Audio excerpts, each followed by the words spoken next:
So I'm the only speaker who has no presentation, and that's how you know computer literacy and I have a strained relationship. But at least staring at the same page helps improve tolerance levels, and that's how I know Monday is going to be a good day. You're like, I can deal with you today. So I'd like with starting a question. What if I were to tell you that time traveling, yes, time traveling, was the solution to all the problems of the African continent? It would sound a bit of a stretch, wouldn't it? The ability to transcend space and time and make the impossible possible. But of course, in order to time travel, we would need machines that enabled us to do so. But what if such a machine already exists, and each and every single one of us is in possession of it? The human mind is a truly fascinating and magnificent tool. With our minds, we're able to hold on to the past in the form of memories and revisit it as often as we'd like. We're also able to process and change what is, but also imagine and create what could be. Our modern world as we see and know it is the product of the manifestation of this very ability. Take the self-driving car, for example. It is the product of someone else's trip to the future using the vehicle we call imagination or creativity.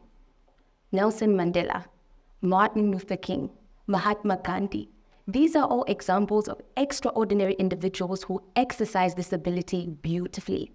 They refuse to accept the injustice of their time, so they use their minds to travel to an alternate reality, a reality where human beings were not catalogued on the basis of skin color, where the right of each individual was respected and acknowledged.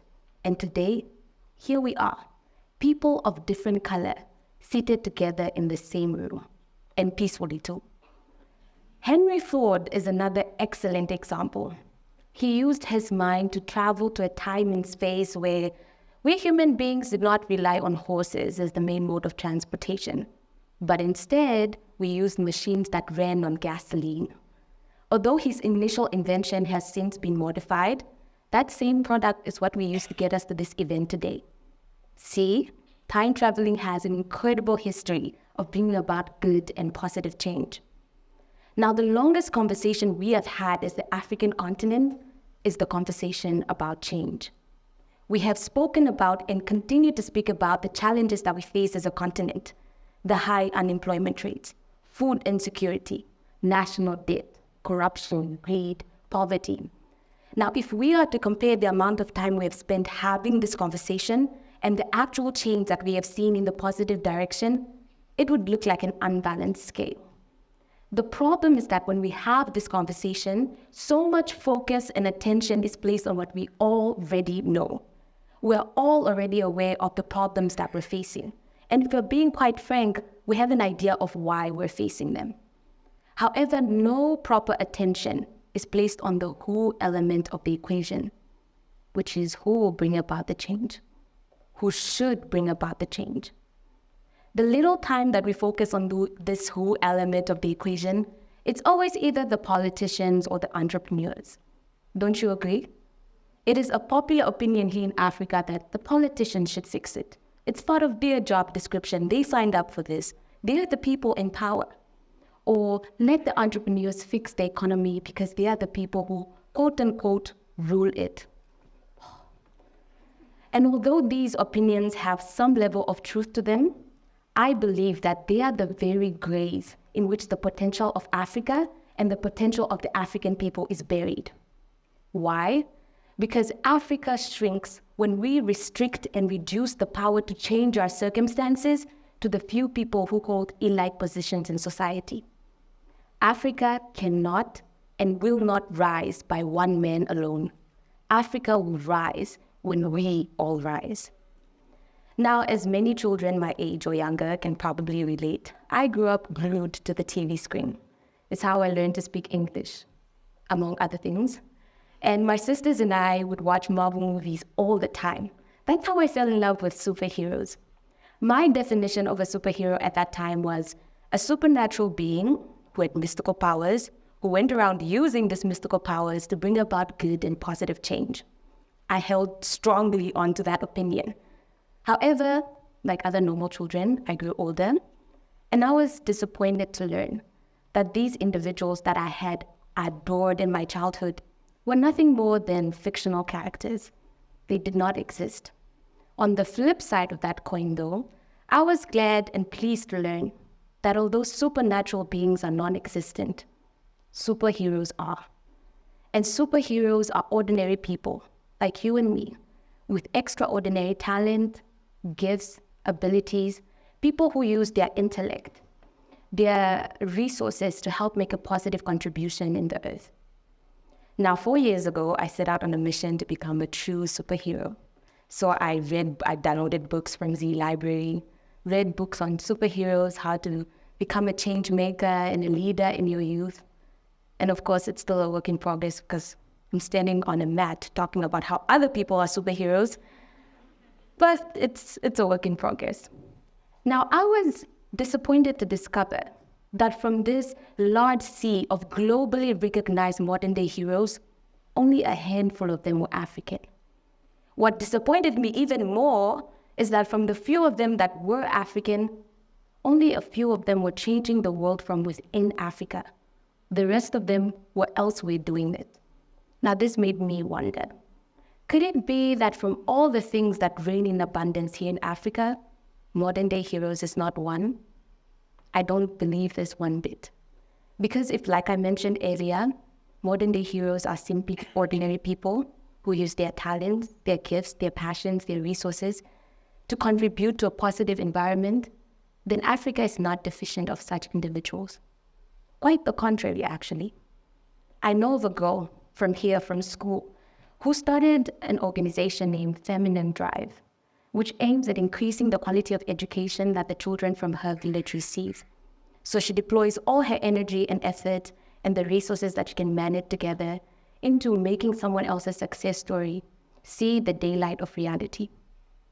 I know of a man from my neighborhood who fought so that children from our community could have birth certificates. He understood that the lack of such a crucial and important document would only be a hindrance to them in the future. I know of 2 young girls, and I'm sure most of us know them, Christine Boma and Beatrice Masalingi. They helped put Africa on the map with their extraordinary performance on the track field. So what are these individuals if not modern-day heroes? Who are helping bring about good change, who are inspiring others to do the same. And if so, and we all agree, then why do our heroes often go unrecognized, often unappreciated, and never celebrated? Here are 2 main faults of the African continent. One is that we have a failure to identify the greatest wealth and invest in the greatest wealth of the African continent. Contrary to popular belief, the greatest wealth of Africa is not in the biodiversity. It's not the gold and uranium mines, the oil reserves, the natural resources. The greatest wealth of Africa is the African people. Them, us, with our talents, our abilities, our intellect, the capacity to travel time and space. We are the main ingredient in the recipe for the rebirth of Africa. We are the main tool that we can use to create a better Africa. Because we do not recognize this, because we do not acknowledge this, because we do not actively think of ourselves as this, we fail to move forward. The second failure of the African continent is that we are focused on the wrong type of transformation. Now, there are 2 main types of transformation: the internal transformation and the external transformation.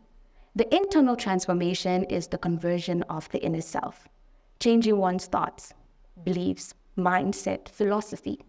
The external transformation is then changing of our circumstances, our situations, the way we interact with one another and in the things around us. Now, Africa for the longest time has been obsessed with external transformation. But how can we have true and genuine, positive external transformation when we are stuck in the same mentality we used creating the problems that we face today? Now, I use stuck because I believe that the problems of the African continent are inherited. High unemployment rates is not just a pressing issue of the present moment. It has been an issue we've been struggling with for years. The poverty is not just a today issue, we've been facing it for years. So we have been focused on changing our environment for the better while remaining stagnant in our thinking. Finally, I close off with saying that for the longest time, the grass has been greener on the other side. The grass has always been greener outside of Africa. Well, it is time we took up our buckets and watered the ground beneath our feet. Because although it's not our fault that this is the Africa we were born into, it will be our fault that this is the Africa our children are born into. This is an idea I deem worth spreading. Thank you.